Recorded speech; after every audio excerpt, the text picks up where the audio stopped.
motor itu kan merupakan satu kebijakan-kebijakan yang dikeluarkan oleh, adapun masyarakat kita yang disponsori juga oleh tokoh-tokoh agama, misalnya kalangan pastor, kalangan Katolik menolak pada saat itu demo. Tapi kan kebijakan ini susah untuk ditarik kembali, itu perlu dengan proses. Apalagi pada saat sekarang ini kan kita sudah masuk dalam demokrasi yang sangat luar biasa bebas. Tapi ingat, negara kita ini kan negara hukum. Jadi toh pemberhentiannya harus diselesaikan dengan hukum juga kan. Nah mungkin kita seperti dulu lagi perjuangan zaman dulu, dia stop karena memang kekuasaan yang bisa mengeluarkan kebijakan terus menarik kembali kebijakan. Sekarang kan sudah nggak bisa, kebijakan bisa dikeluarkan, tapi untuk menarik ya ada proses hukumnya. Jadi kita harus semua kebijakan-kebijakan yang sudah dikeluarkan tetap akan berpedoman pada hukum. Nah kalau kita lihat zaman dulu, zaman Orde Baru itu menterinya Asrul Arahap dulu kan, dikeluarkan kebijakan. Setelah kekinian, zaman sekarang ini pada saat MS Kabar kalau nggak salah, yang KJB ini kan, MS Kabar. Sudahlah, itu sudah keluar dan sekarang sudah berjalan. Tapi ada satu kebijakan oleh gubernur dengan bupati kemarin, mantan, itu penyetopan sementara. Penyetopan sementara oleh misalnya bupati kita. Ini kan kebijakan ini akan menjadi lucu. Sebenarnya bupati pada saat itu dia paham betul tentang aturan. Tidak mungkin kebijakan kita di bawah itu bisa menggugurkan kebijakan di atas, aturan di atas. Nah, tapi kemarin terjadi. Jadi bupati KKP yang mantan kemarin itu kan menyetop sementara, setelah itu jalan kembali. Sebenarnya kalau dia betul-betul mau menyetop, keluarkan rekomendasi.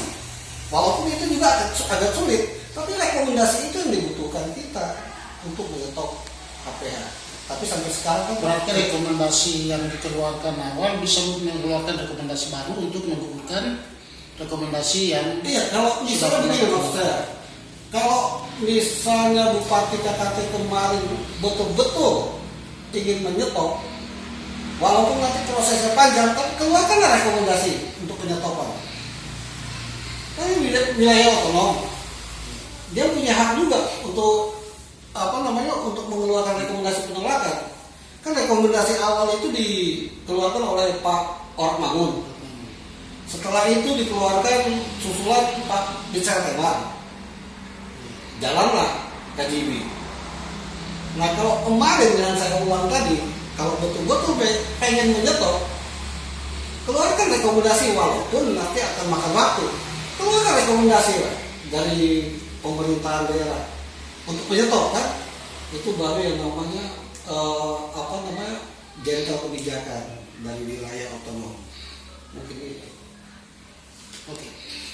Mungkin tambah sedikit ya terkait dengan apa yang Pak Yogi sampaikan. Nah, kita punya regulasi terbaru adalah putusan MK 35. Putusan MK 35 tahun 2012 yang mengambil itu undang-undang kehutanan ya nomor 1 itu sudah lewat putusan MK 35. Sehingga dalam putusan MK 35 itu hutan negara berada di dalam hutan adat dan bukan hutan adat di dalam hutan negara. Itu bukan revisi. Ya, revisi itu putusan MK-nya yang gugatan itu. Ya. Sehingga dengan dasar-dasar hukum itulah masyarakat adat bisa melakukan perjuangan-perjuangan. Ya, di samping keseriusan dari pemerintah daerah untuk memberhentikan total KPH ini. Karena ketika kita memetakan wilayah adat berdasarkan hak asal usul suatu wilayah adat itu, kita berhasil memetakannya, lalu diakui oleh pemerintah, maka patok-patok tanah-tanah yang tadi bukan hutan segala milik negara dan lain-lain akan bergeser berdasarkan pengakuan dari hutan adat itu. Nah, sehingga ini menjadi pekerjaan rumah bagi kita untuk kita sama-sama berjuang. Kita menjelaskan regulasi-regulasi yang melindungi masyarakat hukum adat dan di mana posisi masyarakat adat, dan situ kita berjuang bersama. Karena demo dan sekali lagi demo tidak akan memberhentikan kebijakan negara terkait dengan hal ini. Sehingga yang kita bisa antisipasi salah satunya yang menurut Aliansi Masyarakat Adat adalah petakanlah wilayah adatmu sebelum dipetakan oleh pihak lain. Nah ini jadi tagline kita dan kita harus serius untuk ini. Kita memetakan pemetaan wilayah secara partisipatif. Tentunya akan melibatkan pemerintah daerah dalam memverifikasi setiap lahan atau wilayah yang kita petakan. Pak Kopong, kira-kira menurut Pak Kopong juga adalah salah satu pengusaha di Tanimbar. Kira-kira Pak Kopong bisa menjelaskan terkait dengan usaha kayu, pengusaha kayu di Tanimbar ini. Kira-kira Pak Kopong bisa menjelaskan seperti apa untuk memperoleh kayu seperti dulu ketika dia beroperasi. Baik, terima kasih Bapak Pimpinan Redaksi Tanimbar News. Saya bersyukur dan berterima kasih saat ini diberi kesempatan untuk menyampaikan beberapa hal yang terkait dengan kayu ya. Memang saya sendiri tidak pernah berkecimpung di dalam usaha kayu, namun saya bagaimanapun juga bagian dari pelaku usaha sempat mengamati bagaimana perjalanan sistem perbincangan yang saya dengar dari tadi terkait KPH ya dan yang lain. Bahkan saat ini saya merasa betul punya kesempatan yang baik berada bersama pimpinan Aliansi Masyarakat Adat Nusantara, yang mana bahwa bila kita mengacu kepada peraturan Menteri Dalam Negeri tahun 52 tahun 2014 tentang pedoman pengakuan dan perlindungan masyarakat hukum adat, maka saya pikir bukan hanya soal bisnis kayu lokal, bahkan skala besar ya, yaitu perusahaan-perusahaan yang tadi sudah dikemukakan. Kalau sebelum 2014 ya boleh-boleh saja kan, tetapi sejak diundangkan Permendagri ya 52 2014 ini, maka boleh dikata berjalannya waktu sampai saat ini sudah menabrak aturan sebenarnya.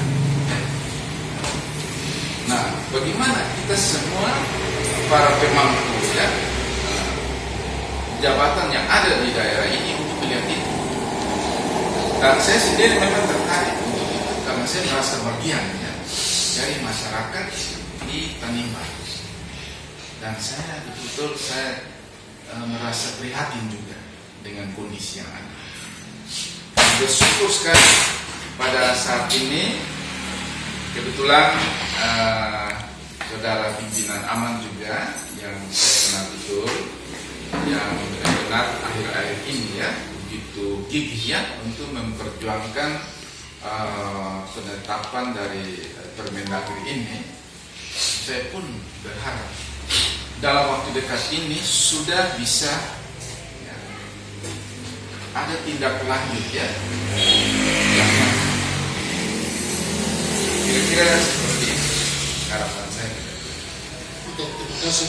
Mungkin sedikit Pak Ledi, saya ke Ketua Aman.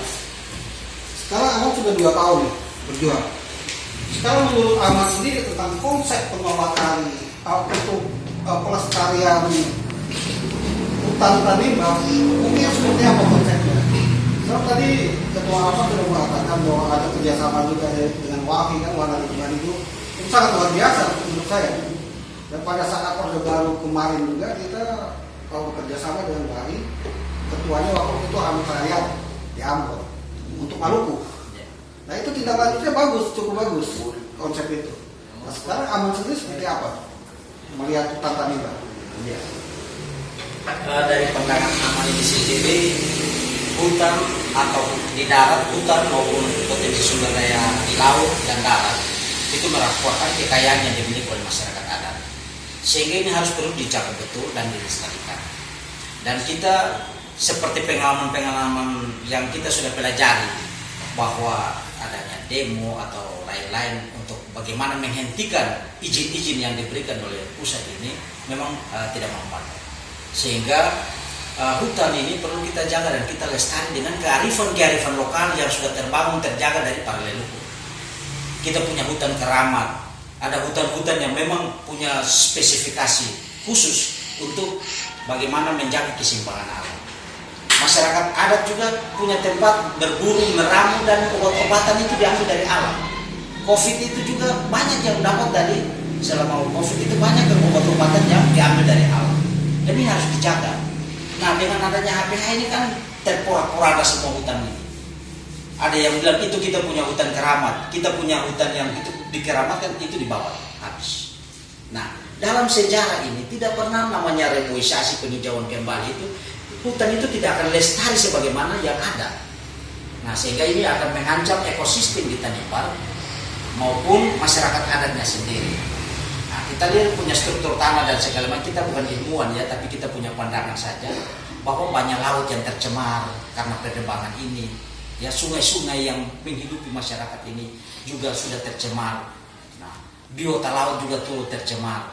Kalau musim hujan sepanjang, kalau kita dari laut itu, dari pesisir Kormomolen itu seperti coklat. Lautannya tidak hijau atau tidak jernih, tapi berwarna coklat karena air namanya abrasi penipisan itu. Nah, ini yang perlu dikembalikan lagi sehingga aman dengan mendorong pemerintah daerah bersama dengan masyarakat adat. Kita coba melihat ruang-ruang yang bisa kita isi seperti adanya regulasi peraturan Menteri Dalam Negeri 253/2014 tentang percepatan pengakuan masyarakat adat. Itu merupakan salah satu daripada bagaimana menjaga masyarakat adat di Indonesia. Kita hanya tidak bicara Tanimbar, tapi Indonesia secara keseluruhan. Nah, bagaimana setiap tokoh pemimpin di Tanimbar ini punya niat. Karena dalam diskusi-diskusi nasional saya dengan beberapa tokoh yang peduli dengan Tanimbar, peneliti, mereka mengatakan Tanimbar itu sulit kita bicarakan soal bagaimana kesepakatan keinginan bersama untuk mencabut HPH, karena ada kelompok faksi-faksi di dalamnya yang dipengaruhi oleh pemerintah ataupun di luar pemerintah. Kadang-kadang mengatasnamakan masyarakat yang lain melakukan penolakan, tapi kepala desa atau soalnya dipanggil, sudah kamu dapat sekian dan izin HPH berlaku lagi. Itu bahasa dari orang luar kepada saya. Juga ada undang-undang terkait dengan perlindungan pulau-pulau kecil yang tidak perlu dieksplorasi, apalagi hutan. Tapi sepertinya semua tutup mata dengan hal-hal ini. Nah, jadi sekali lagi selaku anak Tanimbar, saya mengajak kita semua untuk menyamakan persepsi, melihat apa yang memang diabaikan oleh para pemangku kebijakan, kita masuk di situ. Nah, dengan adanya organisasi-organisasi masyarakat adat lokal, kita bentuk, kita mengorganisir diri dan kita menjemput bola dengan memayungi, tentunya di luar, tidak di luar koridor, tetapi di dalam koridor sesuai dengan aturan-aturan yang ada. Karena aturan-aturan yang ada sudah banyak yang berpihak kepada masyarakat adat maupun hutan itu sendiri dan lingkungan. Hanya kadang-kadang kita ditakut-takuti dengan, karena kita kurang membaca juga, kita kurang belajar aturan-aturan juga, sehingga ketika kepala desa tanda tangannya izin ini dari pusat, jadi tidak bisa diganggu juga.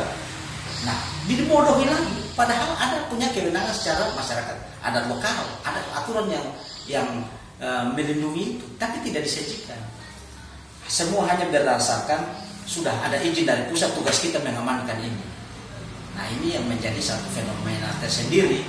Karena kita di Tanimbar ini, ya saya mau bilang kadang bota ini tadi lebar, Pak Lenteng dari Tanimbar bicara di siar tolak KPH dari satu sisi sudah ya nego-nego tertentu yang akhirnya menyengsarakan juga masyarakat adat. Jadi itu sulitnya orang luar ya, peneliti dan itu di Tanimbar itu sulit kita petakan mana yang betul-betul serius menolak KPH dan mana yang memberikan izin dan menyetujui adanya HPH. Kita lihat pengalaman Watu Muri, sampai ada yang datang ke sini karena HPH, rumahnya saudaranya sendiri, sesama saudara, dan mereka kembali lagi di kampungnya. Bagaimana ini? Nah, ini yang kita perlu lihat. Sehingga kalau kita mau berjuang, mari kita berjuang sama-sama tanpa ada faksi-faksi di dalam masyarakat itu sendiri. Dan ini yang perlu kita kenali, kita punya jati diri sendiri baru kita berjuang. Tapi ada target perjuangan bagi aliansi. Ya, aliansi memperjuangkan target 2 tahun terakhir wilayah adat Tanimbar bisa kita petakan. Dan kita tidak minta anggaran dari mana-mana dari pemerintah atau kita punya anggaran sendiri. Kita tidak minta dari perusahaan, apalagi dari APH. Impact kita tidak dilarang. Karena kita tidak mau perusahaan-perusahaan yang nantinya akan berhadapan-hadapan dengan aliansi masyarakat adat bila masyarakat adat punya hak-haknya itu tidak dipenuhi atau tidak dikebiri, ya, hutan adatnya, wilayahnya, ya seperti itu. Bahkan contoh desa Lermatan, apabila impact betul-betul beroperasi, maka desa ini terancam direlokasi. Bukan masalah relokasinya saja, tapi identitas adat dan budayanya akan hilang dan itu sudah tertanggung dengan aturan. Dan aman akan tampil di sana untuk bagaimana memastikan masyarakat adat itu bisa benar-benar terlindungi walaupun ada kebijakan nasional. Tetapi juga identitas budayanya itu tidak bisa hilang begitu saja. Nah, itu perjuangan jangka panjang. Dan selaku ketua aliansi masyarakat adat, saya diberi batas waktu oleh pengurus besar di Jakarta maupun pengurus wilayah di Ambon untuk segera hutan Tanimbar ini kita bisa bermitigasi mendampingi masyarakat adat sehingga hutannya bisa dipetakan. Dan saya sudah punya petunjuk dari kebetulan kita kegiatannya di Jayapura dan saya belajar banyak soal masyarakat adat di Jayapura, bagaimana mereka memetakan wilayah adatnya dan dalam waktu singkat itu mereka bisa diakui keberadaan wilayah-wilayah masyarakat adatnya di sana. Dan saya berharap kita juga harus seperti itu dan kami punya petunjuk-petunjuk teknis terkait dengan tahapan pemetaan wilayah adat itu sudah kami punya. Dan dalam waktu dekat kami akan melatih tenaga-tenaga pemetaan wilayah di lokal ini di Tanimbar dari Aru, dari Maluku Tengah, mereka akan datang ke Tanimbar untuk melakukan TOT terkait dengan tenaga pelatih pemetaan wilayah adat. Dan itu kita akan laporkan ke pemerintah daerah secepatnya. Oke, baik. Pak Stan dan Pak Popon, saya akan masuk kepada closing statement dari masing-masing. Bisa tambah sedikit? Ya. Ya. Jadi ya kita berharap bahwa aliansi masyarakat adat harus segera sebenarnya untuk mengatasi permasalahan itu, khususnya masalah hutan. Karena kalau kita lihat RKT KPH sekarang itu dia sudah di atas 30.000 meter ke atas kan. Sekarang kalau 30.000 per tahun, RKT per tahun rencana kerja tahunan dari RKR, itu kalau dibiarkan terus mungkin dalam 10 tahun juga selesai. Nah kita harus balance berbicara tentang masalah HPH dan penebangan liar. Penebangan liar ini misalnya kita contohkan bahwa desa di pinggir hutan, tahu 40 desa. Kalau satu desa ada 5 sensor, terus satu tegakan, itu satu hari bisa satu pohon yang habis. Jadi satu sensor itu kalau satu desa 5, berarti 5 pohon tegakan itu habis satu hari. Terus untuk menggaji, membelah dijadikan kayu jadi, itu kebanyakan paling kuat-kuatnya kalau saya hitung sekitar satu hari sekitar 1 kubik, sampai 1,5 kubik. Nah taruh bahwa satu pohon itu dikerjakan 2 hari. Kalau itu kita kalikan satu pohon 5 sensor dengan satu tegakan 5 pohon satu hari, terus dikalikan 40 itu sudah berapa? 4 kali 5 sudah 200. Terus 200 kita bagi 2 bisa kalikan 30 bagi 2. Itu berarti sudah 600. Berarti sudah 6.000 meter kubik dalam 1 bulan. 6.000 meter kubik dalam 1 bulan kalikan 12 itu sudah melebihi RKT. Kita di sini harus balance. Dan mungkin dari saya juga kepada Aman dan kepada wartawan seluruh itu kita jajaki juga. Kenapa kok masyarakat begitu giatnya, begitu masifnya menebang? Jangan sampai juga ada background, ada backup dari oknum-oknum yang tidak bertanggung jawab. Maksud oknum-oknumnya oknum negara.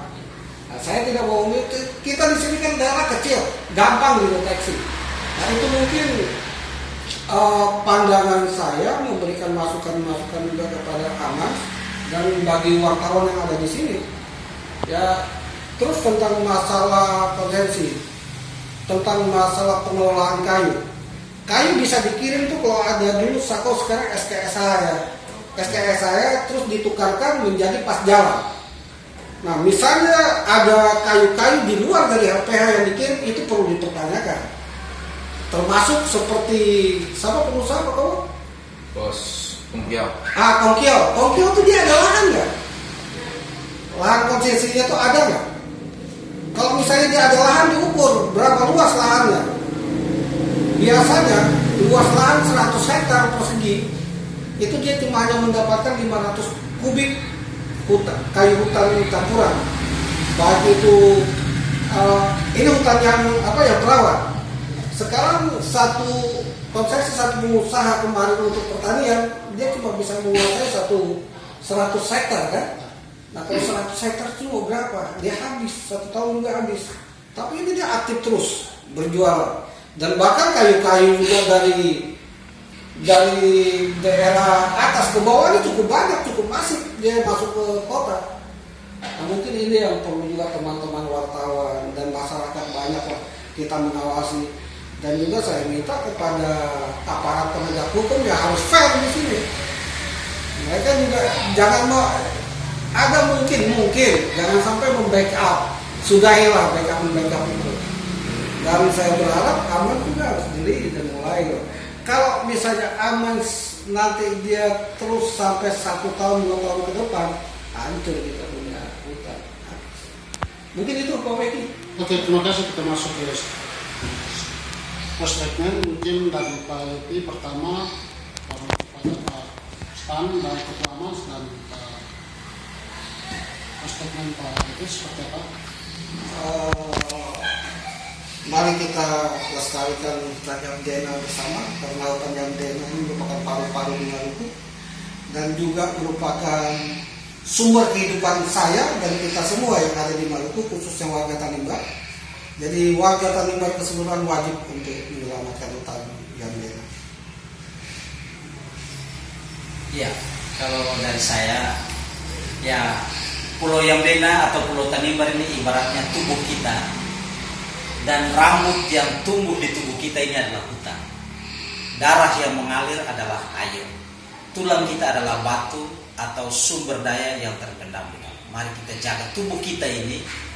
Kita cintai tubuh kita ini demi kelestarian anak cucu kita. Mengacu kepada Permendagri ya, nomor 52 tahun 2014. Sebaiknya semua hak wilayah ketuanan khususnya hutan sudah seharusnya